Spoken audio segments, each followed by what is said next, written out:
예수님께서 세상에 오셔서 33년을 지내셨습니다. 33년 지내시는 동안에 30년은 목수의 아들로 평범한 보통 사람들처럼 지내셨고, 3년은 공생애로 하나님의 나라를 전파하시며 병든 자를 고치시고 가난한 자를 돌보시며 지내셨습니다. 예수님 33년 인생 가운데 30년보다는 3년 시간이 훨씬 중요합니다. 그래서 성경 기록에도 예수님 30년에 관한 기록은 거의 없고 공생의 3년의 기록이 대부분입니다. 그런데 예수님 공생의 3년의 기간 동안 더 중요한 시간이 있었는데 마지막 한 주간, 일주일 시간이 더 중요한 시간이었습니다. 오늘 교회에서 지키는 절기로 종려주일이라는 절기를 지키고 있는데, 종려주일은 예수님 생의 마지막 한 주간이 시작되는 절기입니다. 갈릴리 지역에서 활동하시던 예수님께서 예루살렘으로 들어오셨는데, 예루살렘에 들어오실 때 우리나라의 독립기념일과 같은 6월절 절기였고, 예루살렘에 많은 유대인들이 모여 있었는데, 예수님께서 예루살렘에 들어오시는 것을 보면서 주변에 있던 종려나무 가지를 흔들면서 호산나 다윗의 자손이여, 우리 왕이여 그러면서 예수님을 환영했습니다. 종려나무 가지를 흔들면서 예수님을 환영해서 종려주일이 된 것인데, 사람들은 예수님이 자신들의 왕이 되어서 로마의 압제로부터 우리를 해방시켜 주시리라 기대하면서 예수님을 환영했습니다. 그런데 예루살렘에 들어오신 예수님은 그 백성들의 기대와는 달리 십자가에서 죽으시고 그리고 부활하셨습니다. 예수님께서 예루살렘 들어오신 일주일, 이 중요한 시간 가운데 가장 핵심적인 사건은 십자가였던 것입니다. 그러니까 다시 정리해서 말씀드리면, 예수님 33년 생애 가운데 중요한 시간은 30년보다는 3년 공생애인데, 이 공생애 시간 가운데 더 중요한 시간은 마지막 한 주간이고, 이 마지막 한 주간 가운데 가장 핵심적인 사건은 십자가였었다는 겁니다. 이렇게 보면 예수님께서 세상에 오신 중요한 이유를 알 수 있는데, 예수님이 세상에 오신 가장 중요한 이유는 십자가였던 것임을 알 수 있습니다. 그래서 예수님을 믿는다라고 하는 것은 이 십자가를 알고 이해하고 믿는 것을 의미하는 것이고, 십자가를 알면 다 아는 것이고, 십자가를 모르면 교회를 오래 다녔어도 아직도 예수님을 믿는 것이라 할 수가 없습니다. 십자가를 제대로 알아야 됩니다. 그런데 사실 십자가가 쉽지가 않습니다. 아는 것 같다가 잊어버리기도 하고 헷갈리기도 하고, 십자가가 쉽지가 않기 때문에 우리가 반복적으로 생각해 봐야 하는데, 오늘 말씀에 보면 십자가가 무엇인가 하는 것을 우리에게 알려주는 귀한 내용이 담겨 있습니다. 찬양 가운데, 복음성가 가운데 주님 가신 길, 그런 찬양이 있습니다. 그 가사는 주님 가신 길, 십자가의 길, 외롭고 무거웠던 길, 골고다의 거친 언덕길, 지치신 주님의 음성, 그런 가사인데, 예수님 가신 십자가의 길을 잘 표현하고 있습니다. 예수님 가신 십자가의 길은 누구와 함께 가는, 대화하면서 그렇게 한 걸음 한 걸음 가는 길이 아니고 홀로 외롭게 한 걸음 한 걸음 내딛는 길이었는데, 그것도 무거운 십자가를 짊어지고 골고다 언덕길을 오르는 길이 십자가의 길이었습니다. 고난의 길이었습니다. 그런데 예수님께서 십자가를 지고 오르신 골고다 언덕, 이 장면을 생각해 보면, 이 장면은 예수님이 처음은 아니었습니다.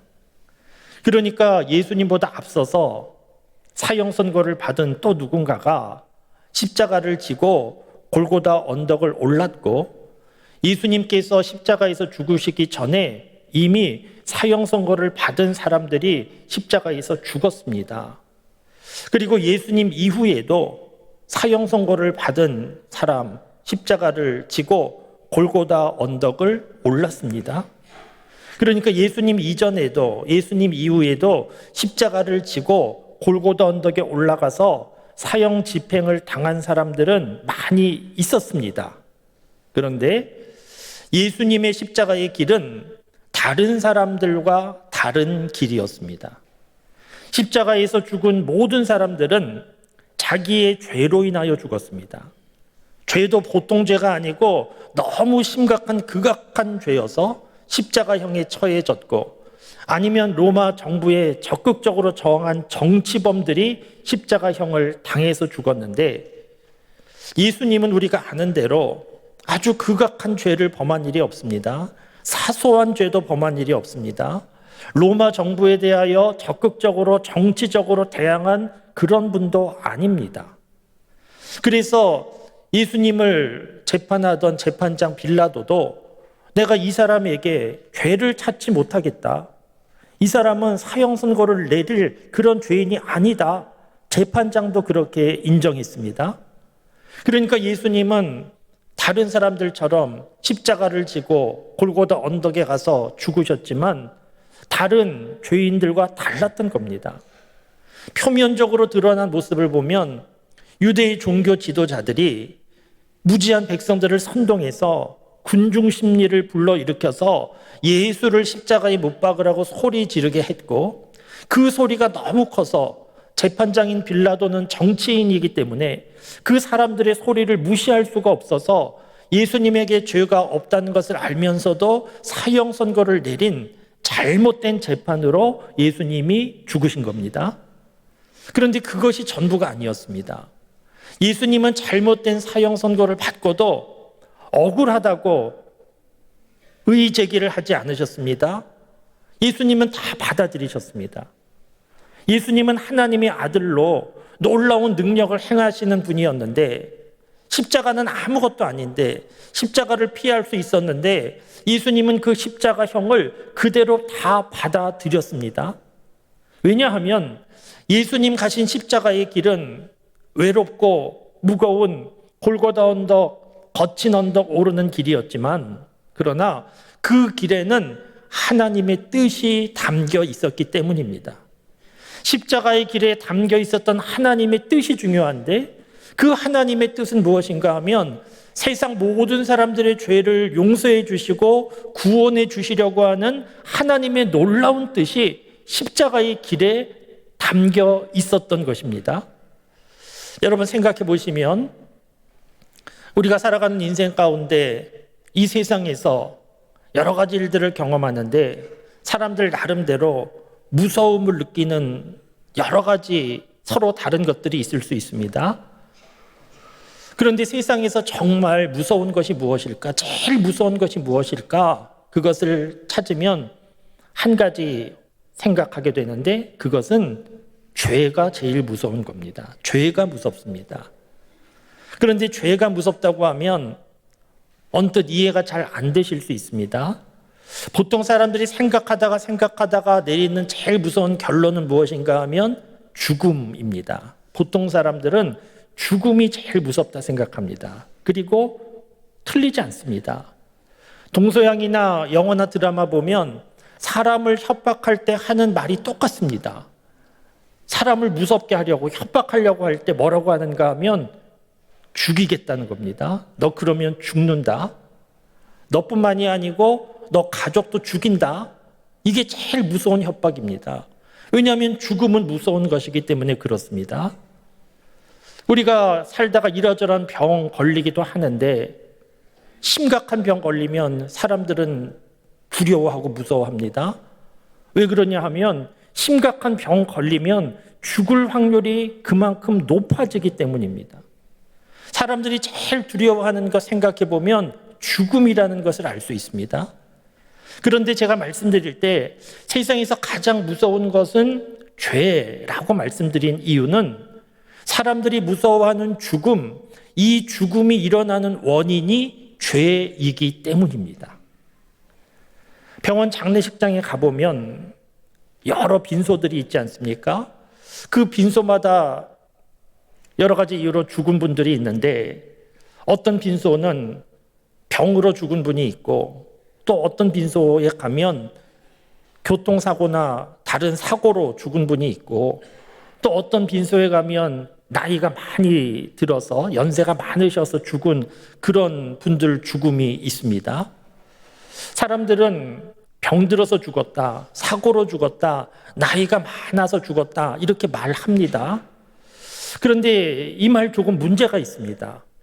그러면 이런 말들을 좀 거꾸로 생각해 보면 병 걸리지 않으면 안 죽나? 사고가 안 나면 안 죽나? 나이가 많지 않으면 안 죽나? 그렇지 않습니다. 다 죽습니다. 왜 죽습니까? 이 이유가 참 중요합니다. 왜냐하면 이유를 알아야 문제를 풀 수 있기 때문입니다. 인류의 역사 가운데 많은 과학자, 의학자들이 이 죽음의 문제를 풀어보려고 노력을 했는데 현재까지 풀지 못했습니다. 앞으로도 풀 수 없을 겁니다. 왜냐하면 왜 죽는지 죽음의 원인에 대하여서 아직도 모르고 있기 때문입니다. 사람들이 죽는 것은 병 걸려서 사고 때문에 나이가 많아서 죽는 게 아니고 사람들이 죽는 이유는 오직 한 가지, 죄 때문에 죽는 겁니다. 우리가 하나님께서 온 세상을 창조하셨다 다 믿고 있지 않습니까? 우리 사람을 창조하셨다 우리가 분명히 믿고 있지 않습니까? 그런데 하나님께서 사람을 창조하실 때 병 걸려서 죽고 사고 나서 죽고 나이 많으면 죽는 존재로 하나님이 창조하신 것이 아닙니다. 하나님이 그렇게 창조하지 않으셨습니다. 그런데 사람들은 왜 죽게 되었는가? 이 부분에 대하여 성경 말씀은 우리에게 분명하게 알려주고 있습니다. 로마서 3장 23절 말씀에 보면 모든 사람이 죄를 범하였음에 하나님의 영광에 이르지 못하더니, 하나님의 영광에 이르지 못한다라고 하는 것은 하나님과 관계가 끊어졌다는 겁니다. 하나님과 만날 수 없게 되었다는 겁니다. 왜 그런가 하면 죄 때문에. 그러니까 110V 전자제품 220V 전원과 연결할 수가 없는 것처럼, 연결되면 고장나는 것처럼 사람들에게 있는 죄는 하나님과의 관계를 끊어버렸다는 겁니다. 하나님은 생명의 근원이신데 생명의 근원이신 하나님과 관계가 끊어진 상태, 이것이 죽음입니다. 이사야 59장 1절 2절 말씀도 보시면 여호와의 손이 짧아 구원하지 못하심도 아니요 귀가 둔하여 듣지 못하심도 아니라 오직 너희와 너희 죄악이 너희와 너희 하나님 사이를 갈라놓았고 너희 죄가 그 얼굴을 가리워서 너희를 듣지 못하시게 하였다. 이런 말씀이 2절 계속 이어집니다. 그러니까 하나님께서 능력이 부족한 것이 아니고 귀가 둔하신 것이 아닌데 하나님이 듣지 못하시는 것처럼 우리가 느끼는 이유는 무엇인가 하면 우리의 죄가 하나님과 우리 사이를 갈라놓았기 때문에 그렇다는 겁니다. 죄가 하나님과 사람 사이를 끊어놓았다는 겁니다. 이것은 마치 나무에서 나무가지가 잘라지는 것과 똑같은 것인데 나무에서 나무가지가 잘라지면 당장은 괜찮습니다. 아무 변화가 없습니다. 그러나 얼마 되지 않아서 나무가지는 마르고 나무가지는 죽는 겁니다. 그러니까 나무에서 나무가지가 잘라진 그 상태가 죽음인 겁니다. 죽음이 시작된 겁니다. 그러다 죽는 겁니다. 우리 사람은 왜 죽는가? 생명의 근원이신 하나님과 연결되어 있어야 되는데 하나님과 그 연결이 끊어지면서 사람들이 죽게 됐는데 하나님과 연결이 끊어진 이유가 무엇인가 하면 죄 때문이라고 성경 말씀에 분명하게 기록되어 있습니다. 그래서 죽음이 무서운 것이 아니고 죽게 된 이유, 죄가 무섭다는 겁니다. 신앙을 떠나서 생각해 봐도 우리 주변 둘러보면 나름대로 사회적으로 성공한 사람들, 사회 지도층 인사라고 하는 사람들이 하루아침에 몰락하는 그런 소식을 우리가 종종 듣습니다. 안타깝게도 때로는 목회자가 그럴 수도 있고, 정치인이 그럴 수도 있고, 연예인이 그럴 수도 있고, 아니면 법조인이나 의료인이나 사회적으로 인정받는 분들이 하루아침에 몰락하는 일이 있는데, 무슨 일이 발생해서 그런가 하면 숨겨진 죄가 드러나서 그런 겁니다. 숨겨진 죄가 드러나면 그 일로 인하여서 그 삶은 하루아침에 무너지는 겁니다. 우리 사람은 왜 죽게 되었는가? 병들어서, 사고 나서, 나이 많아서 죽게 된 것이 아니고, 우리 사람은 하나님과의 관계가 끊어졌기 때문에 죽게 된 것입니다. 여러분, 예수님께서 왜 십자가의 길을 가셨는가? 왜 십자가의 길을, 홀로 외로운 길을, 무거운 길을 가셔야 됐는가? 왜 십자가의 고난을 당하시면서 죽으셔야 됐는가? 바로 우리에게 있는 죄의 문제를 해결해 주시려고 그렇게 하셨다는 겁니다. 오늘 본문 말씀 베드로전서 2장 24절 말씀을 보시면, 친히 나무에 달려 그 몸으로 우리 죄를 담당하셨으니, 예수님이 십자가의 길을 가시고 죽으셨습니다. 그 뜻은 무엇인가 하면, 친히 나무에 달려 무엇을 담당하시려고 했는가 하면 우리 죄를 담당하시려고 그렇게 가셨다는 겁니다. 그래서 어떤 일이 일어났는가? 이는 우리로 죄에 대하여 죽고 의에 대하여 살게 하려 하심이라. 이런 하나님의 역사가 나타나게 됐다는 겁니다. 사랑하는 성도 여러분, 십자가를 잘 아셔야 됩니다. 십자가를 이해하셔야 됩니다. 그런데 십자가를 알고 이해하는 과정 중에 무엇보다 중요한 것은 이 십자가가 나와 연관이 있다 하는 것을 알아야 됩니다. 아, 십자가 그런 뜻이 있구나. 예수님 그래서 죽으셨구나. 온 인류를 위하여 죽으셨구나. 그냥 그렇게 알면 십자가 별 의미도 능력도 없습니다. 중요한 것은 이 십자가가 나를 위한 사건으로 받아들여지고 이것을 믿어야 되는데, 이것이 사실 쉽지가 않습니다. 왜냐하면 십자가 사건은 나도 모르는 과거에 일어난 사건이고, 우리 가운데 그 누구도 요청한 바가 없습니다. 그런데 과거에 일어난 사건인 것인데, 이것이 오늘 나에게 영향을 미친다, 이거 이해하는 게 좀 쉽지가 않습니다. 그런데 여러분, 좀 생각해 보시면 오늘 내가 존재하는 모든 상황들, 과거에 영향받는 일이 얼마나 많이 있는지 모릅니다. 쉬운 예로 우리 청년들 다 군에 갑니다. 우리나라 청년들 다 군에 가야 됩니다. 선택사항이 아니고 다 가야 됩니다. 왜 군에 가야 되는 겁니까? 우리나라는 다른 나라와 달리 6.25 전쟁도 있었고 아직도 분단 국가이기 때문에, 아직도 안보가 불안하기 때문에 청년들이 가서, 군인으로 가서 나라를 지켜야 되는 나라이기 때문에 군에 가야 되는 겁니다. 청년들 가운데 가고 싶어서 가는 청년 제가 본 일이 없습니다. 다 가고 싶어 하지 않습니다. 그래도 가야 합니다. 왜 그렇습니까? 과거의 사건의 영향을 지금 받고 있는 겁니다. 우리 자녀들을 보면 부모를 닮지 않습니까? 외모도 닮습니다. 성격도 닮습니다. 식성도 닮습니다. 다 닮습니다.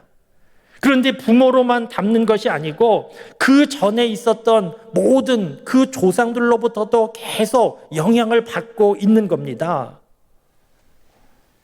우리에게 죄가 유전되었다.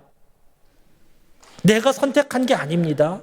죄가 유전된 겁니다. 여러분, 내가 죄인이라는 사실을 잘 보셔야 됩니다. 내가 나를 돌아볼 때 사도 바울이 고백한 것처럼 나는 선하게 의롭게 살고 싶지만 그런 내 마음과 달리 내 속에 또 다른 무엇인가 있어서 나를 그렇게 살지 못하도록 만드는구나. 내 속에 나도 통제할 수 없는 무엇인가 있구나. 나는 정말 곤고한 사람이구나. 내 속에 죄가 있구나. 사도 바울이 깨달은 것처럼 우리도 깨달아야 됩니다. 우리 마음과 생각으로, 말과 행동으로 나타나는 부끄러운, 잘못된 그 모든 일들 어디에서 기인하는가? 내 속에 죄가 있기 때문입니다. 내가 죄인이기 때문에 그렇습니다. 이 세상에서 문제없이 사는 것 같고 성공하는 사람도 하루아침에 죽는 이런 소식을 우리가 얼마나 자주 듣고 있습니까? 사람은 그렇게 허무하게 왜 죽는 겁니까? 죄의 결과인 겁니다. 그러니까 우리 사람 속에 죄가 유전되어 있다. 모든 사람들이 죄를 범하였다. 틀림없는 사실입니다. 이 영향을 우리가 받고 있습니다. 그런데 여러분, 더 감사하고 중요한 것은 이 영향만 받고 있는 것이 아니고 예수님의 십자가 영향도 우리가 지금 받고 있는 겁니다. 예수님께서 십자가의 길을 가심을 통하여서 사람들이 해결할 수 없는 이 문제, 죄의 문제가 십자가에서 해결된 겁니다. 예수님께서 이 일을 위하여 십자가, 외로운 길, 힘든 길 가시고 고난당하시고 십자가에서 죽으셨습니다. 그러니까 죄의 영향이 우리에게 있는 것처럼 십자가 은혜의 영향도 우리에게 있는 겁니다. 오늘 우리가 살고 있는 현실적인 세계만 존재하는 것이 아니고 우리가 모르고 있었던, 우리가 태어나기 전부터 일어났던 그 사건들이 오늘 우리에게 영향을 미치고 있다는 것을 알아야 됩니다. 사랑하는 성도 여러분, 예수님의 십자가가 있다라고 하는 것이 얼마나 귀하고 감사한 일인지 모릅니다. 생각해 보시면 예수님의 십자가가 없었다, 예수님이 십자가의 길을 가지 않으셨다, 그러면 어떤 일이 일어났겠습니까? 오늘 우리는 이렇게 모여서 예배드리지 못합니다. 예배드릴 수 없습니다. 예수님의 십자가 그 길이 없었다고 하면 우리는 하나님의 자녀일 수가 없습니다. 하나님 나라 천국에 관한 소망을 가지고 살 수도 없는 겁니다. 예수님 십자가 가신 길 없다고 하면 우리는 어떻게 살겠습니까? 그냥 세상 흘러가는 대로, 죄인된 속성대로 이러저러한 온갖 나쁜 일, 죄악이 가득한 세상 속에서 탄식하다가 나름대로 무엇인가 얻으면 성공인 줄 알고 자랑하다가 교만하다가 어느 날 죽음으로 끝나는 그런 인생을 우리는 살 수밖에 없는 것인데, 지금도 예수님 십자가의 길을 모르는 사람들은 그렇게 살고 있는 겁니다. 그런데 오늘 우리는 주일에 교회 모여서 예배드리면서 이렇게 살아가고 있습니다. 하나님의 자녀임을 알고 그 은혜 가운데 천국을 소망하며 살아가고 있습니다. 그 이유가 무엇인가? 예수님께서 십자가의 길을 가셨기 때문입니다. 사랑하는 성도 여러분, 오늘 우리는 그 은혜와 능력 가운데 살고 있다 하는 것을 잊으면 안 됩니다. 내가 무엇인가 잘한 것이 있어서, 잘난 것이 있어서 그렇게 살아가고 있는 인생이 아니고 예수님 가신 십자가의 길, 그 은혜 가운데 우리가 살고 있다 하는 것을 잊지 말고 기억하실 수 있기를 바랍니다. 그리고 이 세상 살지만 하루하루 살아가는 삶이 예수님 가신 십자가의 길을 따라가는 그런 삶이 되기를 바랍니다. 왜냐하면 하나님께서 원하시는 내용이기 때문입니다.